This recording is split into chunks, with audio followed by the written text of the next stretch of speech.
Prospectus. आज हम लोगों ने देखना ये है कि शेयर्स इश्यू कैसे होते हैं। एक कंपनी किस तरह से लोगों को बुलाती है कि आए और हमारे शेयर्स खरीदें। तो हम लोगों ने आज देखना है कि ये प्रोस्पेक्टस क्या है, कंपनी का क्या प्रोसेस होता है, कंपनी क्या करती है, लोग आते हैं, फिर किस किस तरह से सारा प्रोसेस होता है। मैं पहले एक हल्का सा मैप आपको बता दूं। मैप होता ये है कि एक चीज तो हमने ध्यान में रखनी है कि जो हमारी प्राइवेट कंपनीज हैं, प्राइवेट कंपनीज वो तो याद करें बाय डेफिनेशन पब्लिक को बुला ही नहीं सकती क्या और हमारे शेयर्स खरीदो। तो प्राइवेट कंपनी के लिए तो हम डिस्कशन कर ही नहीं रहे इस पूरे यूनिट में। हम डिस्कशन कर रहे हैं पब्लिक कंपनीज की। पब्लिक कंपनीज अगर उनको पैसा चाहिए, अगर वो चाहते हैं कि फॉर एग्जांपल कंपनी शुरू हुई 1 करोड़ से, कंपनी आगे चलती गई, बहुत सारे काम करती गई, बहुत सारे काम करती गई, एक ऐसी जगह पे पहुंची कंपनी की, उन्होंने सोचा कि अगर यहाँ 4 करोड़ का हमारे पास एक नया प्रोजेक्ट हम लगा लें तो उससे हमारे प्रॉफिट्स 10 गुना हो जाएंगे, 20 गुना हो जाएंगे। तो कभी कभी कंपनी एक ऐसे पॉइंट पे पहुंचती है जहां जो अपने शेयर होल्डर है उनका लगाया हुआ पैसा काफी हो चुका होता है और अब बाद में आपको ज्यादा पैसा चाहिए होता है। एक ऑप्शन तो ये है कि अपने ही लोग कंपनी में इन्वेस्ट कर दें, लेकिन अगर अपने लोगों में इतनी सकत ना हो तो फिर आप क्या करते हैं, आप मार्केट में आवाज लगाते हैं, आप मार्केट में ऑफर देते हैं, आप अखबारी इश्तिहार से मैस पब्लिक को, पूरे पाकिस्तान को बताते हैं कि हमारी कंपनी को 4 करोड़ की जरूरत है, हम अपने शेयर्स इश्यू करने लगे हैं। तो जो हमारे शेयर्स खरीद लेगा हम उसके उसके पैसे लेके अपने प्रोजेक्ट में लगा देंगे। तो जिसने हमारा शेयर खरीदा होगा वो हमारा शेयर होल्डर बन जाएगा और कल को उसको बहुत सारे फायदे होंगे। तो ये जो मार्केट में ऑफर लगाते हैं जिस डॉक्यूमेंट के थ्रू, उसको हम कहते हैं प्रोस्पेक्टस। ऑब्वियसली एक बड़ा काम है, यहाँ एसईसीपी की अप्रूवल्स भी बड़ी जरूरी होती है। फिर होता क्या है, इसमें होता ये है कि आप सबसे पहले एक ऑफर देते हैं कि आ जाओ जी, हम लोग शेयर वो करने लगे हैं। इस ऑफर के अगेंस्ट जो एप्लीकेंट्स हैं, जो शेयर्स खरीदना चाहते हैं, एप्लीकेंट्स, इस ऑफर के अगेंस्ट एप्लीकेंट्स अपनी अपनी एप्लीकेशंस जमा कराते हैं कंपनी को और फिर उसके बाद उन लोगों को शेयर इशू हो जाते हैं। सबको नहीं, कुछ लोगों को जिनका नाम निकला है। तो एक मोटा मोटा मैप ये है कि जब एक कंपनी को अपने शेयर्स ऑफर करने हैं, मार्केट से पैसे चाहिए, तो वो अनाउंस कर देते हैं प्रोस्पेक्टस। वो कहते हैं ये प्रोस्पेक्टस है, इसके तहत आप आए और आप हमारे पास जो है वो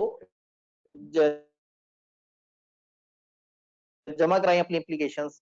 लोग आते हैं, अपनी अपनी एप्लीकेशन कंपनी को जमा कराते हैं और कंपनी उसके तहत उन्हें शेयर इशू कर देती है। अब ये एप्लीकेशन कहां पे होनी होती है, इसमें बैंक का क्या रोल होता है, बाकी सारे मामला क्या हैं, वो मैं भी आपसे डिस्कस करता हूं। तो प्रोस्पेक्टस में आप जनरल पब्लिक को कह रहे हैं आओ हमारी कंपनी के शेयर्स खरीदो। जनरल पब्लिक वाले जब शेयर्स खरीदने आएंगे तो वो एप्लीकेशन देंगे। ये एप्लीकेशन कई दफा हम अपने पास नहीं, हम किसी बैंक के पास रखवाते हैं कि लोग आके बैंक में पैसे जमा कराएं, एप्लीकेशन देंगे, लो जी हम लोग शेयर खरीदना चाह रहे हैं। फिर हम जो एप्लीकेशन आई हुई होती हैं उन लोगों को शेयर इशू कर देते हैं। कई दफा एप्लीकेशन ज्यादा आती हैं, कई दफा कम आती हैं। दोनों सूरतों में क्या होगा अभी हम एक एक करके देखेंगे। तो मोटी मोटी हमने डिस्कशन की है प्रोस्पेक्टस के ऊपर कि ये क्या चीज है। यहां पे प्रोस्पेक्टस से रिलेटेड देखते हैं कि क्या मामला आता है। ये जो प्रोस्पेक्टस है इसकी अप्रूवल जरूरी है। प्रोस्पेक्टस क्या है, प्रोस्पेक्टस वो डॉक्यूमेंट है, वो ऑफर है जिसके थ्रू आप लोगों को इनवाइट कर रहे हैं कि आओ और हमारी कंपनी के शेयर्स वगैरह खरीद लो। तो होगा ये कि सबसे पहले हम देखेंगे कि प्रोस्पेक्टस कैसे अप्रूव होता है, इसका क्या प्रोसेस है वगैरह वगैरह, और फिर इसकी डेफिनेशन देखने की कोशिश करेंगे कि इसकी डेफिनेशन हमें क्या कह रही है। प्रोस्पेक्टस एससीसीपी की तरफ से अप्रूव होना चाहिए, वो डॉक्यूमेंट जिसके थ्रू आप जनरल पब्लिक से कह रहे हैं आओ जी हमारे पास आप लोग अपनी अपने पैसे जमा कराओ, आओ हमसे शेयर खरीद लो। उस डॉक्यूमेंट का नाम था प्रोस्पेक्टस। ये एससीसीपी से अप्रूव करवाना है, पहली बात। प्रोस्पेक्टस ना आप इशू कर सकते हैं, ना पब्लिश कर सकते हैं अखबार में, ना सर्कुलेट कर सकते हैं जब तक एसईसीपी अप्रूवल ना दे दे। और यही सेम कंडीशन शेल्फ और सप्लीमेंट टू प्रोस्पेक्टस के ऊपर भी है। इनको अभी हमने थोड़ी देर तक डिस्कस करना है कि प्रोस्पेक्टस क्या है और ये दोनों वर्ड्स क्या है। तो सबसे पहली बात जो इस शीट पे हमें नजर आ रही है, ये जो प्रोस्पेक्टस है जिसके थ्रू हमने लोगों को बुलाना है, ये एसईसीपी से अप्रूव होना चाहिए। ठीक हो गया जी, एससीसीपी से अप्रूव। एससीसीपी अगर फर्दर कंडीशंस लगाना चाहे तो वो लगा सकता है इस पे। वो कह सकते हैं जी आप इसको इस तरह से कर लें, इस तरह से कर लें, ये डॉक्यूमेंट में ये नहीं लिखा होना चाहिए, नहीं लिखा होना चाहिए, भाई उनकी मर्जी। जो हम प्रोस्पेक्टस जिस दिन पब्लिश करने का सोच रहे हैं, जिस दिन हम अखबार में इश्तिहार देना चाह रहे हैं ना कि हाँ भाई इस दिन हम बताएंगे जी हमारा प्रोस्पेक्टस आया है, उससे कम से कम 21 दिन पहले, कम से कम 21 दिन पहले हमने उसका अप्रूवल करवा लेना एससीसीपी से। यानी कि हम ये कहते हैं कि आपने जो भी दिन प्लान किया है कि हम अखबार में इश्तिहार देंगे कि आओ और हमारे शेयर खरीदो, कम से कम उसके 21 दिन पहले आपने उसकी अप्रूवल ले लेनी है। ले ली अप्रूवल। अब ये जो अप्रूव प्रोस्पेक्टस है ये कब तक वैलिड है, इसकी वैलिडिटी क्या है? याद है जैसे हम नेम रिजर्व करवाते थे तो 60 दिन तक वैलिड होता था। अब ये जो हमने प्रोस्पेक्टस अप्रूव करवा ली कब तक वैलिड है? ये 60 डेज तक वैलिड है। 60 दिन तक ये वैलिड है, ये एक लीगल डॉक्यूमेंट है, 60 दिन बाद ये एक्सपायर हो जाएगा। तो हम लोगों ने एससीसीपी से एक अप्रूवल लेनी है। अप्रूवल कम से कम 21 दिन पहले लेनी है। वो जो हम लोगों का अखबार में इश्तिहार देने वाला टाइम है उससे कम से कम 21 दिन पहले अप्रूवल ले लेनी है। और ये अप्रूवल जो है ये 60 दिन तक वैलिड रहेगी। इन 60 दिनों के दरमियान हमें प्रोसेस करना है। एक्सेप्शंस, कुछ जगह हमें एससीसीपी की अप्रूवल नहीं चाहिए। कहां कहां नहीं चाहिए हमें एससीसीपी की अप्रूवल? अगर state bank of Pakistan share offer कर रहा है वहां हमें अप्रूवल नहीं चाहिए। ठीक है, ये एक लिस्ट है जो हमने याद करनी है। अगर एक प्राइवेट ऑफर है, एक कंपनी चंद 4-5 दोस्तों को अपने ऑफर कर रहे हैं कि आओ और हमसे शेयर खरीद लो, तो फिर ये प्रोस्पेक्टस इशू नहीं करेंगे। प्रोस्पेक्टस कब आएगा?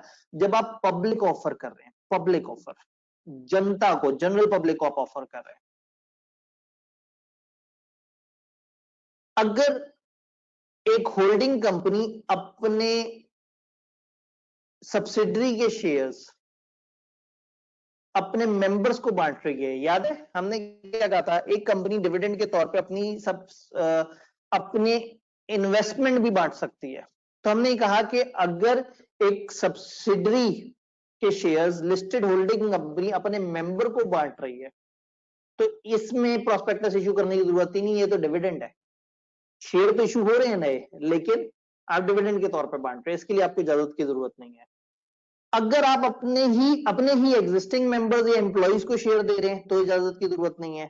आप मेंबर्स या उनके जो फैमिली मेंबर्स हैं, जो इन मेंबर्स या एम्प्लॉइज की, उनको अगर शेयर ऑफर कर रहे हैं तो फिर आपको जरूरत नहीं है। अगर आप बोनस शेयर दे रहे हैं तो आपको जरूरत नहीं है।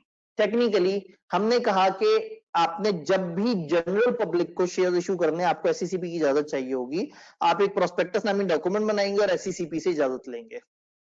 कहां कहां इजाजत नहीं लेनी?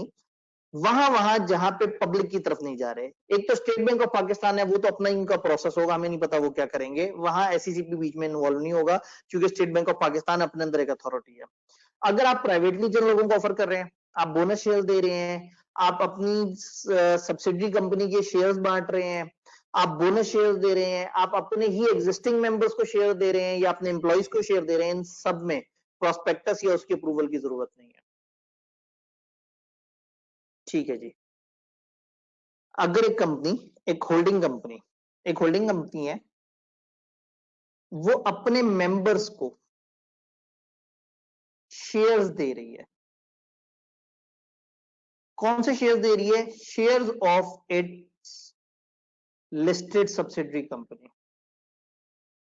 अगर हम अपनी सब्सिडरी कंपनी के शेयर्स अपने मेंबर्स में बांट रहे हैं, उसके लिए हमें इजाजत की जरूरत नहीं है।